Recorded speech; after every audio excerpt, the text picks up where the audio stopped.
Good morning, Doctor. Today, I'll be presenting on the fundamental yet controversial doctrine in trust law, the beneficiary principle. This principle requires that a valid trust must have a definite person capable of enforcing it, thereby ensuring accountability and legal certainty. However, the strict application of this rule often leads to invalidation of trust created for meaningful but non-charitable purpose simply because there are no identifiable human beneficiary. This raises an important question. To what extent the beneficiary principle unnecessarily rigid, particularly in the context of Malaysian trust law? The beneficiary principle is supported by three main reasons, which is enforcement, ownership, and compliance with the rule against perpetuity. First, there must be someone, usually the beneficiary, who can hold trustee accountable. Equity recognizes that not all trustees will act in the best interest of the beneficiary. Some may act negligently or in self-interest, whether or not they personally benefit. Therefore, someone must be able to take legal actions if trustees fail in their duties. Second, a trust relies on the split between legal and equitable ownership. The trustee holds the legal title while the beneficiary holds the equitable interest. This interest must attach to a real person as equity does not allow ownership to exist in a vacuum.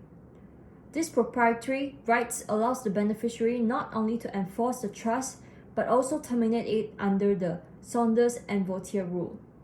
Third, the principle supports the rule against perpetuity. Purpose trust with no clear beneficiary risk lasting indefinitely, which prevents the trust property from entering the wider economy. Requiring a beneficiary ensures the trust ends within a set period and the property is ultimately used. In the context of Malaysian law, Malaysian trust law adopts the principle through Section 3 of the Civil Law Act 1956, which applies English common law. As a result, the beneficiary principle is applied in Malaysia with the same level of strictness as in English law. Non-charitable purpose trusts are private trusts that aim to achieve a specific non-charitable purpose rather than benefiting identifiable individuals. Common examples include trust for the maintenance of graves and monuments, the saying of masses, and the care of animals. A purpose, unlike a human beneficiary, that cannot hold the trustee accountable or bring proceeding in courts because it lacks a legal or equitable interest in the trust. As such, these trusts are usually invalid under the beneficiary principle, since there is no identifiable person who benefits directly or has a legal standing to enforce the trust. In contrast, charitable purpose trusts are an exception to the beneficiary principle, as they are valid even without identifiable beneficiaries. They serve the public interest and are enforced by the Attorney General. In Oppenheim and Tobago Securities Trust Company Limited, Lord Simons explained that the key requirement is a public benefit, not a private individual with standing. As long as the trust benefits a sufficiently large section of the public, it will be upheld despite the absence of a named beneficiary. We now move on to discuss the rigid application of beneficiary principle in non-charitable purpose trusts. From English case law, it can be observed that the court focused not only on the value of the purpose, but on whether there is someone with legal standing to enforce the trust. This highlights how beneficiary principle can prevent otherwise meaningful trusts from being upheld if they do not fit its formal structure. In re-estate settlement trust, the trust aimed to promote good understanding between nations and preserve the independence of newspaper. Although there were socially valuable aims, the court declared the trust invalid because the purposes were too vague and there were no identifiable human beneficiaries. This case illustrates the strict application of the beneficiary principle despite the intention being genuine. In Malaysian case of Pan Kin Tin and Pan Kun Yong, Sir Charles Murray Annesley observed that ancestral worship is private in nature and does not qualify as a charitable purpose. The court upheld a trust for this purpose, but not because it recognized the cultural or religious value of the gift. Instead, the trust was declared valid solely because it complied with the rule against perpetuity, which requires that a trust must not last indefinitely. This is significant because the trust lacking identifiable human beneficiary would normally fail under the beneficiary principle. Rather than relaxing the principle, the court chose to focus only on whether the trust met technical legal rules.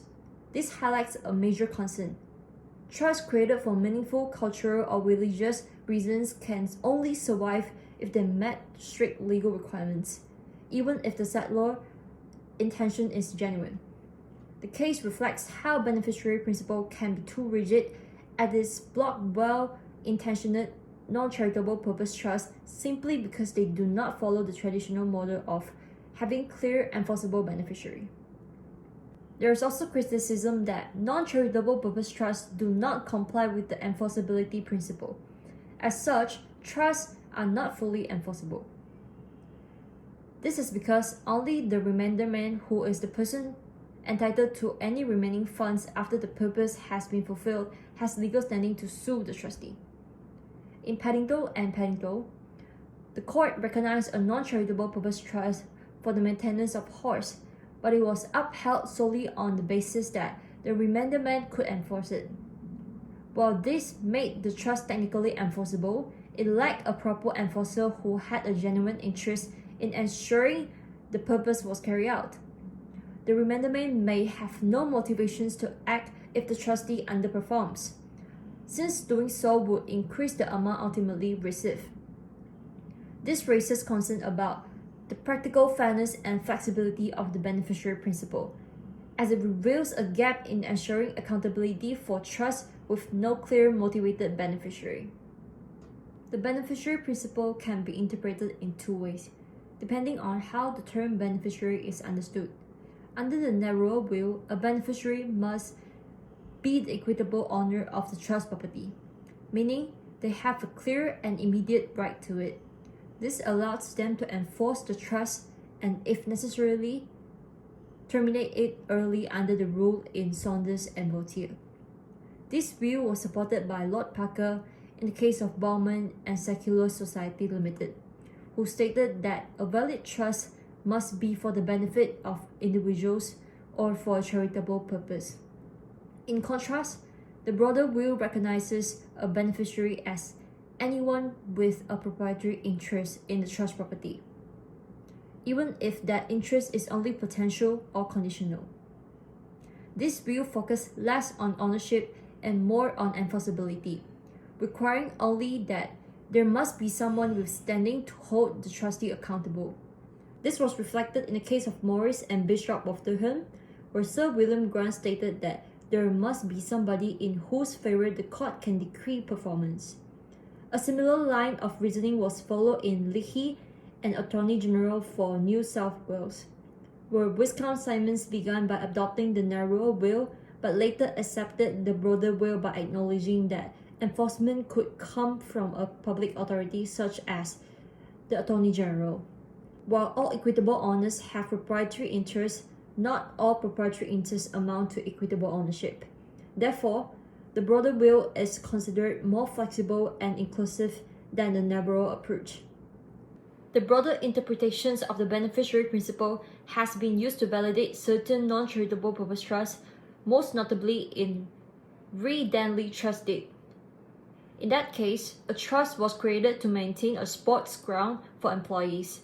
Although expressed as a purpose trust, the court upheld it because the employees, as an identifiable class, had a sufficient interest in the use of the land and were able to enforce the trust. Gulf Justice held that a trust expressed in terms of purpose may still be valid if it directly or indirectly benefits identifiable individuals. This principle has also been applied in Malaysia. In the case of PECD Berhad and M Trustee Berhad, the court treated note holders as beneficiary of a financial purpose trust. Although the trust focused on a financial objective rather than personal benefits, the note holders were deemed to have sufficient standing to enforce it. However, the flexibility of the read-only exceptions remain limited. It only applies where there are identifiable individuals with an actual interest in the trust.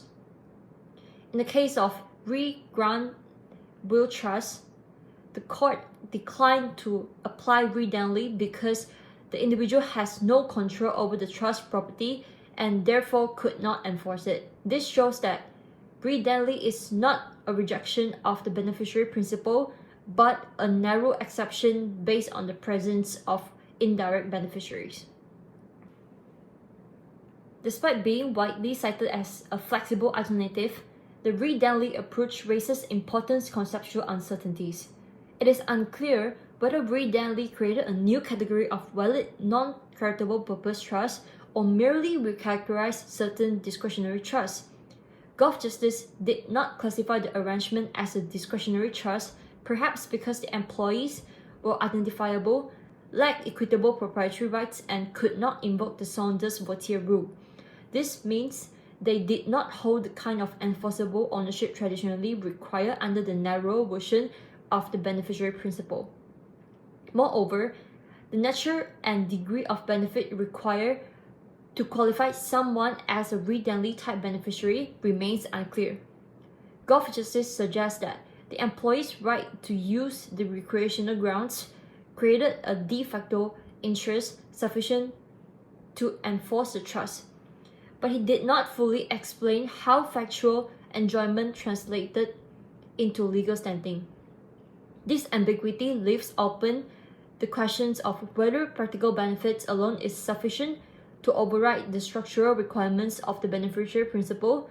While read-only provides a pragmatic workaround, its uncertain foundations highlights the need for clearer legal reform rather than reliance on narrow and inconsistently applied exceptions. The argument that enforceability rather than equitable ownership should be the core requirement for a valid trust is further supported by the law on discretionary trust. In Macfield and Dalton, the case of potential beneficiaries was so broad that it was impossible to identify all members, making the Saunders and Vautier rule inapplicable. Nonetheless, the trust was upheld, even though no individuals had a fixed equitable interest. Similarly, in Skimmett and Rosewood Trust Admitted, Lord Walker affirmed that discretionary benefits, despite not owning the trust assets, may still have rights to information and the ability to challenge the trustee decisions. This example suggests that enforceability, not ownership, is the key to a valid trust. Thus, requiring a fixed or named beneficiary in all cases makes the beneficiary principle unnecessarily rigid and out of the step with modern trust practice. Although the court have established the beneficiary principle, there are instances where the court have upheld trusts that do not have human beneficiaries.